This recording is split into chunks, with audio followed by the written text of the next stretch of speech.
Bonjour. Allez, alors, j'enchaîne en fait. Je vous dis bonjour, mais je viens de vous tourner un bout de vlog et j'enchaîne directement sur un point lecture, car oui, aujourd'hui, je vais vous parler de 4 livres que j'ai lus. Et vous allez voir, il y a du bon et il y a du moins bon. Allez, c'est parti. Et je vais d'abord vous parler d'un livre d'Arnaldur Indridason, à savoir Le Duel. Bon, Le Duel a été un mauvais choix. J'aurais dû écouter Elsa. J'ai voulu faire ma bourrique, j'ai voulu absolument essayer de faire différemment. Normalement, je prends toujours les livres d'une série dans l'ordre chronologique d'écriture, en me moquant de savoir si dans la série il y a des préquels. Voilà, je préfère l'ordre d'écriture. Et là, je me suis dit non, je vais prendre l'ordre des aventures du personnage. Donc, je prends le numéro 1 dans l'ordre chronologique de l'histoire, qui est le numéro 12 dans l'ordre d'écriture. Je ne sais pas si je suis très claire.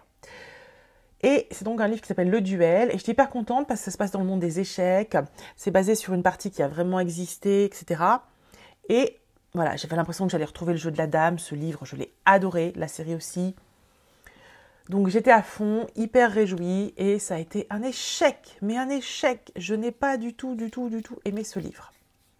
Alors, c'est quoi l'histoire? Donc, on est en Islande, puisque ça faisait partie de mes lectures islandaises à Reykjavik.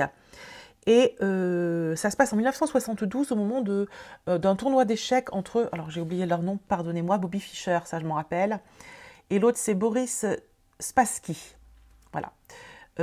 Donc il y a un tournoi d'échecs, un tournoi mondial, entre deux grands maîtres. Et en parallèle de ça, il y a un jeune adolescent qui est assassiné dans un cinéma. Et il avait pour habitude d'enregistrer les bandes-sons des films. Et donc les enquêteurs qui le trouvent supposent qu'il a pu enregistrer quelque chose qu'il ne devait pas enregistrer et qui l'a amené à la mort. Voilà. Alors d'abord, c'est extrêmement classique. Il faut savoir vraiment que c'est très classique, que vous avez les flics qui mènent leur enquête et voilà. Au niveau de l'enquête, je me suis profondément ennuyée. Et c'était horrible parce que je n'en avais rien à foutre de savoir qui avait tué ce pauvre jeune homme. J'ai trouvé ça mais casse-pied, mais vraiment casse-pied. Donc ça, gros problème. J'ai trouvé que l'intrigue était poussive, il y a assez peu de rebondissements, on n'avance pas. Moi qui espérais dans l'univers des échecs, grosse frustration, on n'entend quasiment pas parler de la partie d'échecs entre Fischer et Spassky, enfin un petit peu, mais enfin vraiment light. Ça s'appelle Le Duel, mais bon, j'ai pas compris. Là, j'ai pas compris le titre parce que j'ai dû louper un épisode. Voilà. Au niveau du fond de l'enquête, comment elle se présente? Eh ben, les enquêteurs, comme tout le monde est plus ou moins occupé à gérer le duel entre les deux grosses stars des échecs, ils se retrouvent tous les deux à gérer ça. Et ils vont tour à tour interroger les gens qui étaient dans le cinéma. Un petit peu chiant quand même. Le seul truc qui est bien dans ce livre, c'est qu'on rencontre Marion, qui est celui qui va... qui a un prénom un peu ambigu. C'est un homme, hein, qui va être le formateur, je ne sais pas comment on dit, celui qui va former le personnage principal des enquêtes d'Indridason, dont j'ai oublié le nom. Excusez-moi, comment il s'appelle? Erlendur. C'est ça, Erlendur? Voilà, c'est lui qui va le former. Et le roman se clôt sur le partenaire de Marion qui lui dit qu'il arrête. Et on lui présente Erlendur. Voilà. Bon, tout ça pour ça, pas une réussite. Mais fort heureusement, quand j'ai vu que je m'enlisais dans cette lecture, j'ai envoyé un petit message à Mathilde, du Faucon littéraire, pardon, qui avait envie de lire Daisy Jones avec moi. Et je me suis dit, on va attaquer ça parce que ça va le faire. Et effectivement. Alors là, ça a été un gros carton, une très belle réussite. C'est quoi Daisy Jones and the Six? C'est un groupe de rock, alors qui a été inventé par l'autrice. Et on va suivre la construction du groupe, la vie des personnages. Et on sait dès le début qu'ils ont fait une carrière courte parce que le groupe s'est séparé. Et là où est l'originalité de ce texte, c'est que le mode narratif n'est pas du tout habituel. Vous allez avoir, un peu comme dans une pièce de théâtre, plein de monologues. Donc vous avez le nom de la personne et à côté, vous avez ce qu'il a à dire. Ça peut être très court, une phrase, ça peut être très long. Et en fait, on comprend qu'on est en train d'interroger les gens 30 ou 40 ans après l'aventure de ce groupe de rock. Et chacun revient sur ce qu'il a vécu, sur sa vision des choses, etc. Et la façon dont c'est pris, donc chaque personnage raconte des petits bouts. Et les petits bouts sont agencés de façon que vous, lecteur, eh bien, on suit l'aventure du début jusqu'à l'explosion. Et leurs relations, les rapports à la drogue, donc c'est sexe, drogue et rock'n'roll, hein. Voilà, et c'est hyper addictif, c'est hyper bien construit. Moi, j'étais à fond avec les personnages, je l'ai littéralement dévoré. Je crois que Mathilde aussi, on l'a lu très vite. Ça nous a enthousiasmés. La seule frustration que j'ai eue, c'est de ne pas pouvoir écouter la musique. Et en plus, comme je l'ai lu en liseuse, je n'avais pas vu, mais à la fin, il y a les chansons. Donc, elle a même écrit les chansons. Alors, c'est dommage qu'on ne puisse pas les entendre.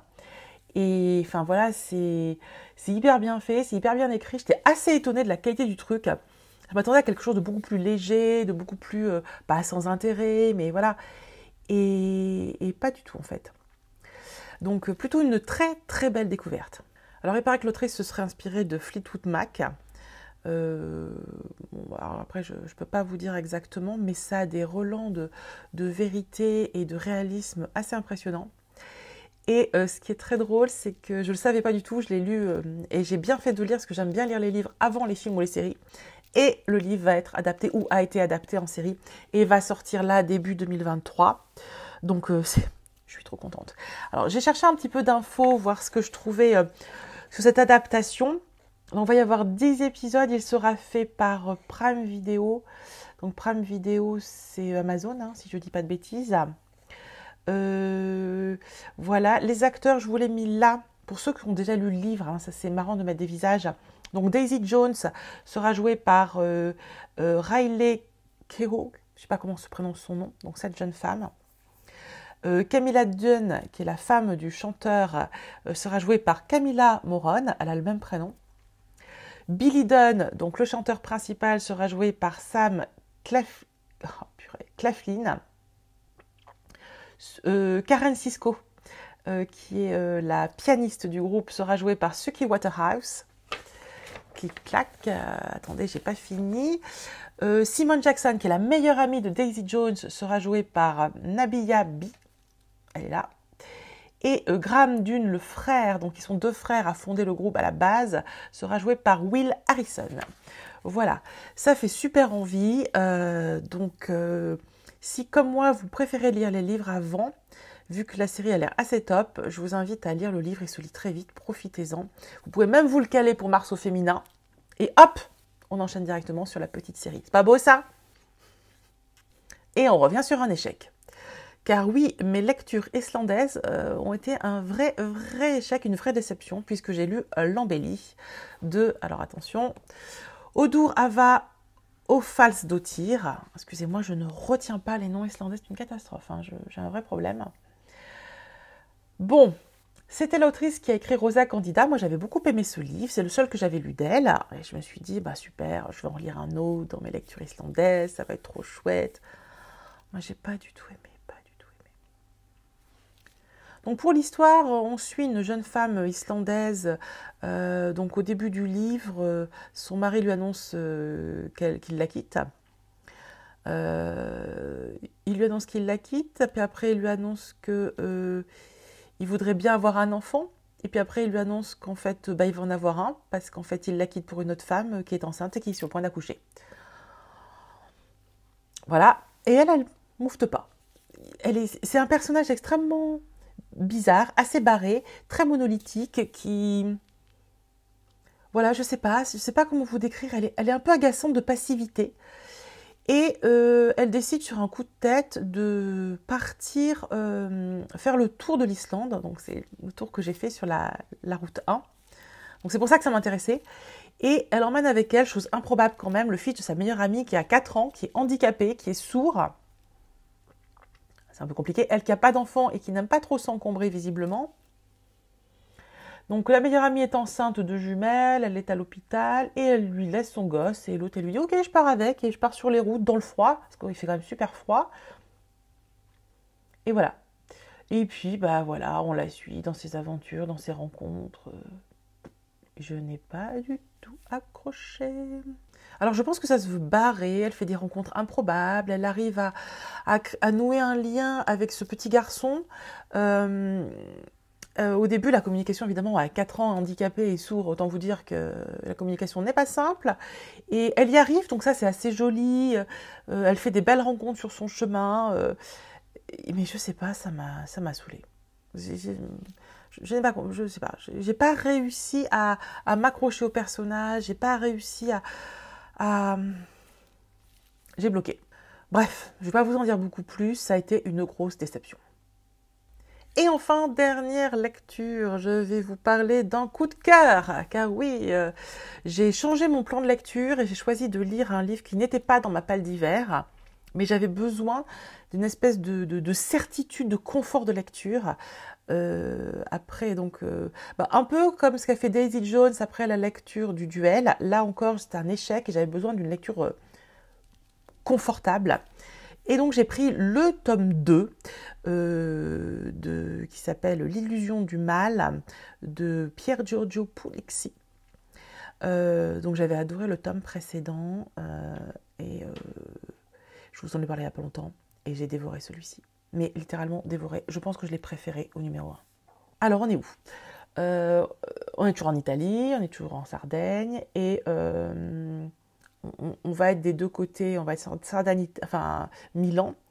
Donc dans tout le pays, au même instant, des portables se mettent à sonner et vous avez une vidéo qui apparaît en disant « La loi, c'est vous ». Attendez, c'est bien ça la formule que je vous dise pas? Non, la loi, c'est toi.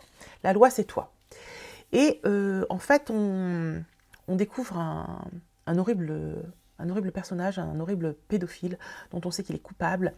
Mais qui a été libéré par des erreurs d'instruction juridique, par de la prescription, etc. Et on sait que ce sale type, dont on n'a aucun doute vraiment sur le caractère coupable du garçon, est sur une chaise. On lui a arraché toutes ses dents. Sans anesthésie, ça doit être un sacré bonheur. Et il explique, donc le tueur explique que, voilà qui c'est. La justice n'a pas fait son rôle. Donc moi, je lui ai arraché toutes ses dents, je l'ai bien torturé, puis il a été offrir les dents aux victimes. Une autre sorte de petite souris. Et d'ailleurs, le méchant s'appelle le dentiste. Et puis, et il dit, bon maintenant c'est à vous de voter, vous avez 3 heures pour voter, pour savoir si je le tue ou si je le libère. Et c'est hyper intelligent, hyper bien amené, parce que ça nous met en grande difficulté. Parce que même nous, lecteurs, on est en difficulté. Moi, j'ai la théorie, non, on ne doit pas faire ça, il y a une justice, il y a une police, voilà, on ne peut pas se faire justice soi-même, ça n'existe. Enfin, si on commence à faire ça, ça va être très compliqué de survivre. Et puis les plus forts mangeront les plus faibles, et comme moi, je pense que je ne suis pas parmi les plus forts, mais plutôt parmi les plus faibles, je vais me faire bouffer tout de suite. Donc non, je ne veux pas. Et en même temps, c'est tellement bien amené, tellement bien écrit, que vous ne pouvez pas ne pas vous réjouir, c'est horrible, à la mort de ce sadique. Parce que on vous explique quand même qui c'est le type à qui on a arraché les dents qui est sur la chaise. Et franchement, c'est impossible de ne pas vouloir sa mort. C'est extrêmement compliqué. Dans mon cerveau, ça vrillait. Et j'étais là, ah non, mais il nous emmène sur une piste ultra dangereuse, ultra casse-gueule. Et c'est brillant. Et là-dessus, l'enquête est faite par nos 2 héroïnes du premier tome, Eva et... Ah, je ne retiens jamais son prénom à l'autre. Mara. Eva et Mara. Et avec leur caractère très différent, Mara très féminine, très sexy, avec des fringues très élégantes, et puis Eva, une espèce de rockeuse avec ses docks, et voilà. Et elles sont rejointes par un 3e larron, qui est un magnifique policier milanais, extrêmement brillant, docteur, qui a écrit des livres, qui est un peu tombé en disgrâce, qui est un métis magnifique, musclé, beau gosse, voilà. Et ces 3-là vont se retrouver, vous allez voir pourquoi et comment, à devoir mener l'enquête ensemble tous les 3, et les choix qu'ils vont faire, et la façon dont c'est amené, la façon dont l'auteur nous raconte ses relations, les choix que font ces 3 flics à différents moments. Mais j'ai tout aimé, moi. Mais j'ai tout aimé. Je voyais que l'auteur était en train de me mener par le bout du nez, me disait... c'était facile, mais en même temps, il le fait avec tellement de brillance, avec tellement de brio même. Ben, j'ai adoré. j'ai marché à fond, j'étais à fond avec les 3 enquêteurs, je suivais l'enquête, je suivais leur vie, je ne sais pas vous décrire, mais j'ai un vrai coup de cœur pour cet auteur de polar. Donc je n'en ai lu que 2, puisqu'il n'y en a que 2 de traduits, mais je sais que dès qu'il va y en avoir un autre de traduit, je vais me jeter dessus. Je suis hyper fan. Et je suppose, je suis allée voir dans Wikipédia, mais ils ne les ont pas traduits dans l'ordre. Et je suppose, parce qu'il y a des choses qui sont dites dans ce tome-là, sur la vie du flic en question. Moi, j'ai encore oublié son nom, excusez-moi, comment il s'appelle? Strega. Il s'appelle Strega. Sur la vie de Strega, et je suppose que ça a été raconté dans un autre livre qui a dû être écrit avant, mais qui n'a pas été traduit. C'est dommage, je ne parle pas italien. Ah là là, franchement, je parlerai italien, je crois que je serai allée voir. Donc j'espère qu'ils vont traduire les autres. S'il vous plaît, Gaël Master, faites-nous plaisir. Traduisez les autres parce que ben, j'ai envie de savoir. J'ai envie de savoir ce qui est arrivé à Strega pour qu'il soit dans cette situation où on le récupère dans ce tome-là. J'ai envie de savoir la suite aussi des aventures de ces deux flics. Donc traduisez tout, s'il vous plaît. Hein. Voilà, maintenant, il ne faut pas nous lâcher, Gaël Master. On a mis le doigt dans l'engrenage.